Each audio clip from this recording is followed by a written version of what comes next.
Bom, fala aí pessoal. Finalmente vamos falar de Imperial, né? O melhor de todos. Mas antes de falar do jogo, eu queria pedir um favor para vocês, que é o de sempre, tá? Assina aqui o canal, ativa as notificações para ficar sabendo de quando vai ter vídeo novo e também segue o Jogada Histórica lá na Twitch, tá? O link está na descrição e eu vou começar a fazer mais lives por lá. Jogando videogame, jogando RPG também, vai rolar e tal. Mas bem, vamos lá. Imperial, cara. Imperial é um jogo de 2006 do autor Mac Gerdes. Inclusive tem entrevista com ele no canal lá do Rodrigo Manique, Inteligências Lúdicas. E aqui no Brasil foi lançada a reimplementação dele, que é o Imperial 2030. Não é desse jogo que a gente vai falar. Eu vou falar do Imperial. O jogo veio antes do 2030, tá? Mas depois eu vou falar das diferenças dele, tá? O que eu vou falar é esse aqui, ó. Esse aqui, o primeiro, o original, tá? Mas bem, vamos lá. O Imperial é um jogo para 2 a 6 jogadores, mas fica melhor com mesa cheia, tá? 4 a 6 jogadores fica bom. E dura aí umas 2, 3 horas, talvez até um pouco mais, tá? E, cara, o jogo, ele é isso aqui, ó. Vou mostrar o mapa aqui que é gigante. Talvez não caiba aqui no vídeo. Tá vendo? Esse mapão enorme aqui, tá? E você olhando o mapa, é o mapa da Europa, e você olhando o mapa, você vai pensar, pô, é um jogo de guerra, né? O jogo, tu olha o tabuleiro é cheio de tanquezinhos, de naviozinhos e tal. Tem umas fábricazinhas que vão ficar no tabuleiro. Aí você vai pensar, pô, é um jogo de guerra, né? Não, não é um jogo de guerra, cara. Eu vou falar um pouco do cenário do jogo. O Imperial, tá? O cenário do jogo é a Europa na era do imperialismo, tá? Ali no final do século XIX, início do século XX. E os jogadores são investidores internacionais que procuram obter influência na Europa, tá? E com os seus títulos que eu falo títulos de ações, tá, dos países, eles controlam a política das 6 nações mais influentes da época, tá? Que são o Império Austro-Húngaro, a França, a Itália, a Grã-Bretanha, o Império Alemão e a Rússia. Eu vou falar o nome real deles na época, como eles eram conhecidos, tá? Quando eu for explicar sobre cada um deles. E no jogo, as nações constroem fábricas, montam frotas, criam exércitos, e os investidores eles só observam a expansão das suas nações, travando guerras, cobrando impostos, recebendo os rendimentos dessas nações. Enquanto isso, as nações europeias estão sob uma influência ali duvidosa de diferentes investidores, que somos nós, os jogadores. E aí vão surgindo novas alianças estratégicas e conflitos, tá? Entre elas, né, cada vez vão ficando maior. E no Imperial, né, como eu disse, cada jogador representa um investidor internacional e apenas quem consegue ter êxito no aumento do seu capital, né, através dessa influência das nações, né, ganha a partida. E o Imperial, cara, ele é um jogo econômico, não é um jogo de guerra, em que a gente usa a guerra como um dos meios de se obter o capital. Mas vou passar um pouco agora para a parte histórica mesmo, né, sobre a época em que o jogo passa, tá? Que é entre o final do século XIX e início do século XX, que é ali a ascensão do imperialismo até os eventos que levam à Primeira Guerra Mundial.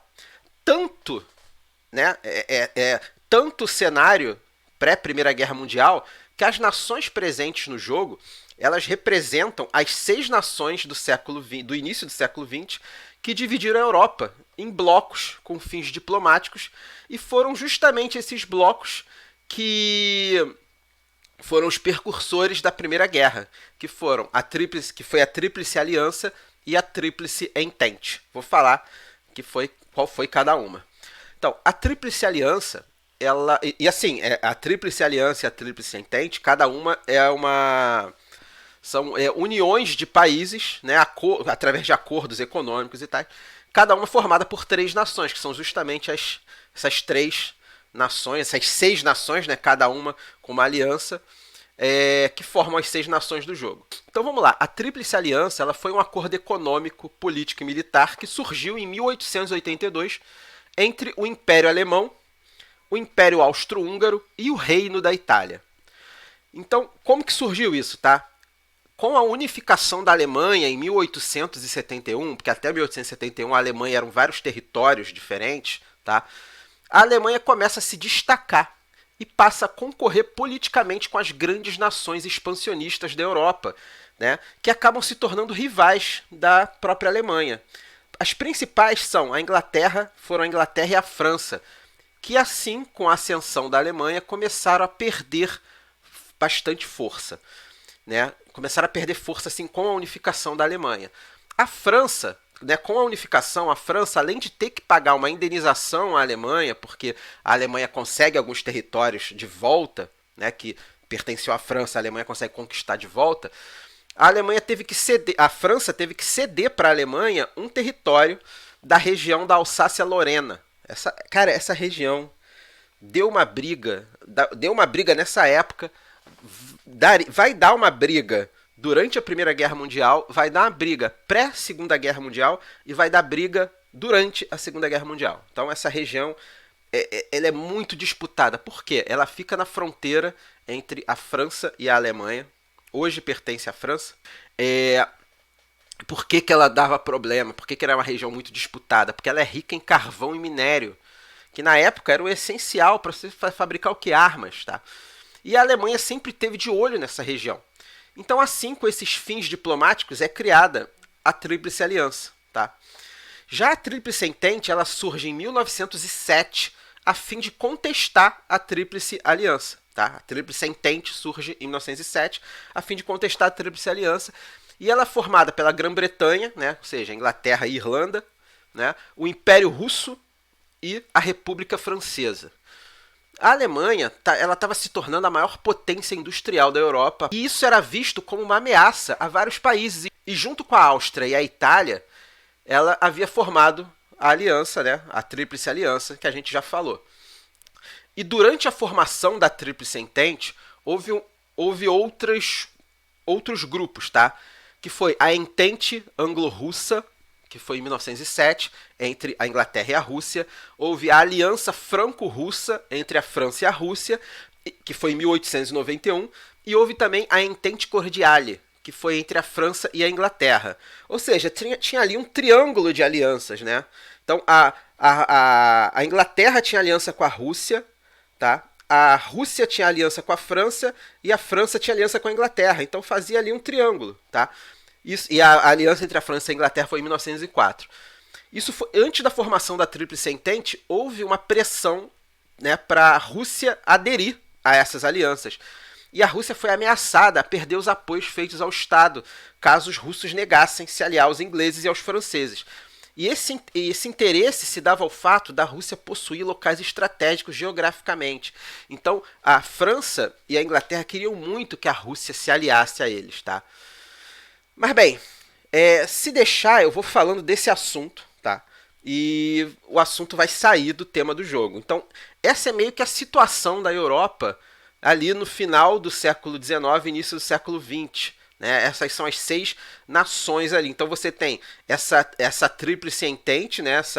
Entre a Rússia, a Inglaterra e a França, né? Que se unem para tentar se defender do Império Austro-Húngaro, da Alemanha e do Reino da Itália.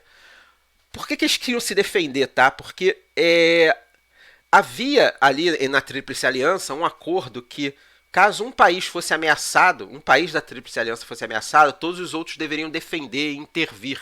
E o que gerou, né, o que causou a Primeira Guerra Mundial, né? Foi o assassinato do arquiduque Franz Ferdinand, né, do Império Austro-Húngaro. E, né, aquilo ali foi a gota d'água para um caldeirão que era a Europa naquela época. Mas enfim, como eu disse, se deixar eu vou falando desse assunto e aí a gente sai do tema do jogo, né? E até aí já vimos como é que se encaixa os papéis dos jogadores que representam investidores que controlam esses países formando alianças, tá? Quando a gente joga Imperial, a gente não controla cada um país. A gente até recebe aqui, né, as bandeiras dos países, né? A gente tem aqui a bandeira da Rússia, a gente tem aqui do Império Austro-Húngaro, da República Francesa, da Itália, né, da Alemanha, né, o Império Alemão era essa bandeira aqui na época, e da Grã-Bretanha. A gente recebe essas bandeiras para indicar quais são os países que a gente controla, tá? Mas no momento em que a gente vai adquirindo títulos, que são ações, que a gente investe nos países, que são essas notinhas aqui, tá vendo? Aqui, por exemplo, vou botar o lado inglês aqui, que o jogo é lado inglês e lado alemão. Por exemplo, aqui quando você compra essa ação da Alemanha, ela vale 30 milhões. Então quer dizer que você investiu 30 milhões na Áustria. Tem outras de outros valores. Conforme você vai somando os valores de dinheiro que você investiu nos países, que é representado por esses documentos, né, digamos, esses tokens que representam documentos, sempre há uma verificação de quem tem mais ações daqueles países. E o jogador que tiver mais ações daqueles países, né, acaba tomando o controle daquele país. E é aí que vem o brilho do jogo. Não importa se a gente vai gerar guerra entre nações que a gente controla, se isso vai trazer dinheiro para você, tá? Então, por exemplo, eu posso controlar a Inglaterra e a França, e se for lucrativo para mim que as duas entrem em guerra, tá? Eu vou fazer isso, tá? Mas eu vou dar um resumo das ações do jogo e vocês vão entender de como o jogo funciona, tá? Como todo jogo do McGadget, a gente tem um rondel, tá? Que é esse círculo aqui de ações, tá? Eu vou botar o lado aqui em alemão, tá? Mas deixa eu botar desse lado aqui que é melhor. Eu vou botar o lado aqui em alemão, mas dá pra mostrar pra vocês o que é. Aqui a gente tem ações, então... Deixa eu botar aqui, tá? Não, tá do lado certo. A gente tem aqui as ações de produção, de manobra, de taxação, de fábrica, de produção, de manobra de novo, e a de importação e a de investimento, tá? Essas são as ações que você tem no jogo, tá? Você tem 6 tipos de ações no jogo, tá?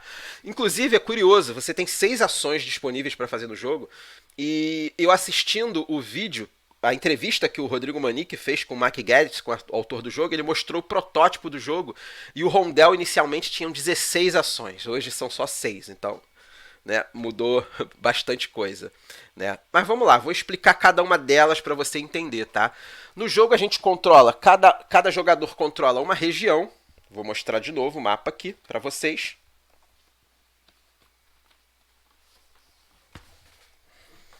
Essas são as regiões do jogo, tá? Então a gente tem, por exemplo, aqui a região vermelha da Inglaterra, a região azul da França, a região preta aqui da Alemanha, né? São as cores dos países, né? Tá difícil aqui porque o tabuleiro é gigantesco. E esses lados meio bege são... esses países meio bege, tipo Espanha e Portugal, tipo norte da África, são locais neutros, são territórios neutros, assim como os oceanos, tá? Como as regiões do oceano. E a gente realiza a ação é realizada com um país de cada vez. Então primeiro vai agir a Áustria, depois vai agir a Itália, a França, depois vai agir a Itália e assim por diante, tá? Então, pode ser, dependendo do jogador que controla o país, ele vai jogar várias vezes. Então, se o jogador controla a Áustria e a França, né? Ele vai jogar, sei lá, um seguido do outro, né? Então, se a França age depois da Áustria, né? O jogador que controla a Áustria e a França, ele vai jogar várias vezes seguidas. E ele joga colocando os pininhos dele, né, os peões dele, pelo rondel. E realizando as ações do rondel, tá? Então as ações do rondel a gente pode construir novas fábricas, tá? Que são esses tokenzinhos aqui, né? A fábrica, deixa eu botar assim que fica mais bonitinho, né? A fábrica marrom é fábrica de tanques, né, de canhões, e a fábrica azul é de navios, tá? Então eles vão sempre comprar fábricas fazendo essas ações. E o legal do jogo é que você tem um repositório de dinheiro do próprio país e um repositório de dinheiro do jogador, tá? Então, ó, mostrando aqui para vocês o mapa novamente, para vocês entenderem, tá? Eu acho que dá para ver direitinho aqui. Então, a Áustria sempre vai agir primeiro, tá? Depois vai agir a Itália, depois a França, depois a Inglaterra, depois a Alemanha, depois a Rússia. Então, se o jogador controla a Áustria e a Itália, ele vai jogar duas vezes. Ele vai jogar quando for o turno da Áustria e quando for o turno da Itália, ok? E esses espaços coloridos dos lados das bandeiras é onde fica o dinheiro dos países, tá?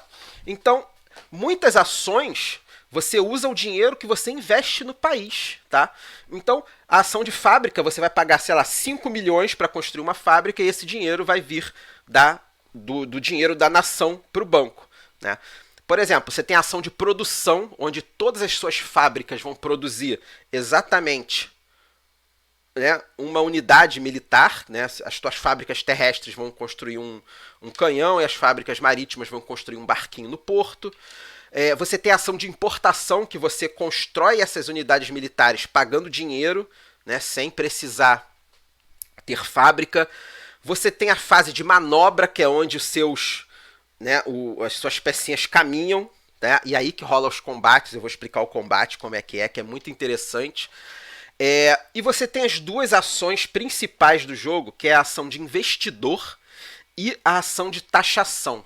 O jogo ele tem uma cartinha que ela tá ali dentro, tá um pouco longe, que é a carta do investidor, né? Toda vez que alguém faz um investimento, um jogador ganha essa carta. E quando o jogador passa por cima da ação do investidor, né, passa com o peão por cima, mas não para nela, o jogador que tem a carta do investidor, ele ganha 2 milhões e tem o direito de fazer um investimento, tá? E quando ele faz um investimento, ele faz o quê? Ele compra essas cartinhas que estão disponíveis no tabuleiro, né, em cada uma das nações.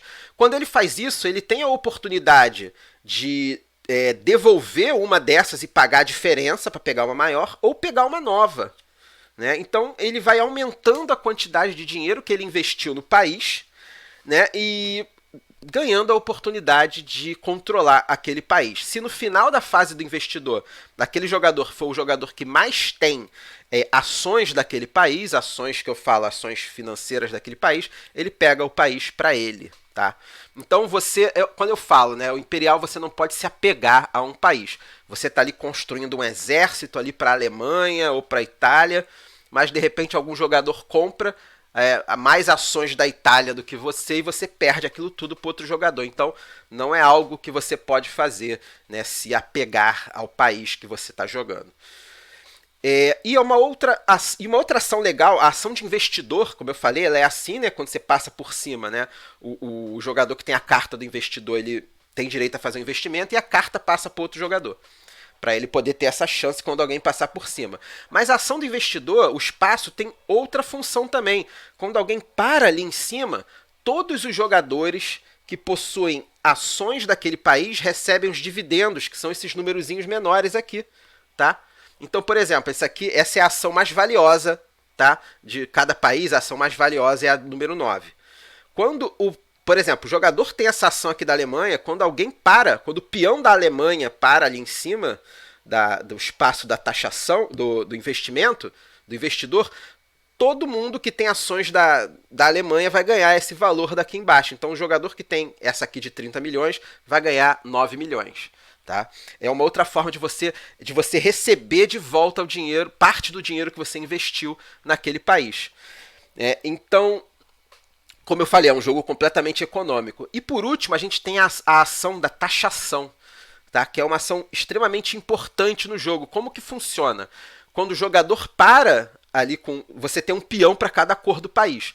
Quando o jogador para com o peão daquele país ali, aquele país está fazendo a taxação. A taxação é o seguinte: a gente vai calcular o valor da taxa, que é igual a 2 milhões por fábrica que aquele país tem, mais 1 milhão por bandeira que aquele país tem no território. Tem essas bandeirinhas que representam quando um país controla algum território, tá? Então é 2 milhões por fábrica, mais 1 milhão por bandeirinha pequenininha que tiver no tabuleiro. Então isso é o valor da taxa que você que você fez, o valor da tua taxação. Quando você faz a taxação, você vai marcar aqui, ó, o valor que foi feito na taxação, tá? E esse valor que você marca, você tem aqui um valor, por exemplo, você taxou 10 milhões, né? Tu vai botar o teu marcador aqui. E aqui do lado tem um valor, tipo mais 5, mais 6, mais 7, tá?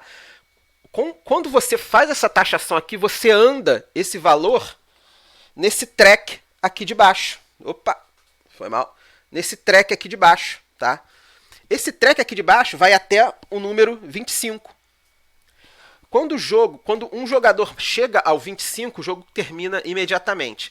E a taxação é isso, você vai calcular a taxação, você vai receber do banco, né, aquele valor, tá? Só que o país tem que pagar o salário dos soldados. Então, vamos supor que você taxou 10 milhões, mais a Inglaterra, vamos supor, taxou 10 milhões, mas a Inglaterra tem 5 unidades militares, né, 5 barquinhos ou canhões. Então ela taxou 10, mas vai ter que dar 1 milhão para cada unidade militar, para cada exército, né? Então ela taxou 10, mas a própria Inglaterra mesmo ganhou só 5, tá?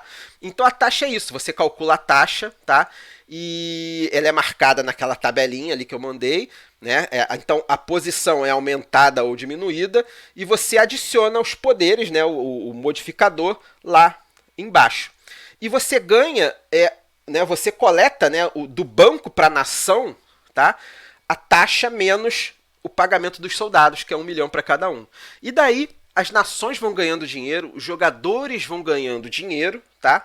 E como é que funciona o combate, né? O combate é interessante porque é 1 para 1. Você moveu quando você faz a movimentação, a ação de manobra, você pode movimentar teus barcos e teus canhões pelo tabuleiro. Você sempre movimenta primeiro os barcos, depois os canhões. E quando você encontra uma unidade militar do inimigo, você escolhe se você está entrando pacificamente ou agressivamente. Se você entrou pacificamente, o outro jogador pode decidir se ele também vai ficar pacífico. Se ele resolveu que ficou pacífico, ok, bota as duas unidadezinhas viradas, assim, deitadas, para indicar que eles estão pacíficos e nada acontece. Agora, se o jogador que está invadindo decidir que ele está agressivo, ou o jogador que foi invadido decidir que está agressivo, né, é 1 por 1. Né? Um navio destrói um navio, outro navio destrói outro navio.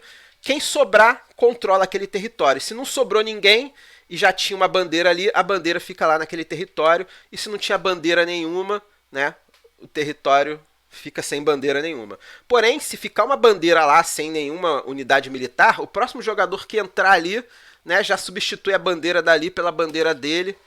E é isso. Então é um jogo que, para você ver, né, como eu falei, o pessoal vai olhar o tabuleiro e vai achar que é um jogo de guerra. Não é, tanto que, né, o combate é algo extremamente simples, né? Você tira 1 por 1 e acabou, né? Eu vou qualquer dia fazer um vídeo de regra também para explicar bem o jogo, cara, mas cara, o Imperial é um jogo incrível, assim. Você fica, quem nunca jogou e tiver a oportunidade de jogar, joga que você vai ficar maravilhado com o jogo, tá? Então é isso, pessoal. A gente chegou ao fim do vídeo, tá? Quem quiser saber mais sobre o Imperial, sobre os aspectos históricos, né?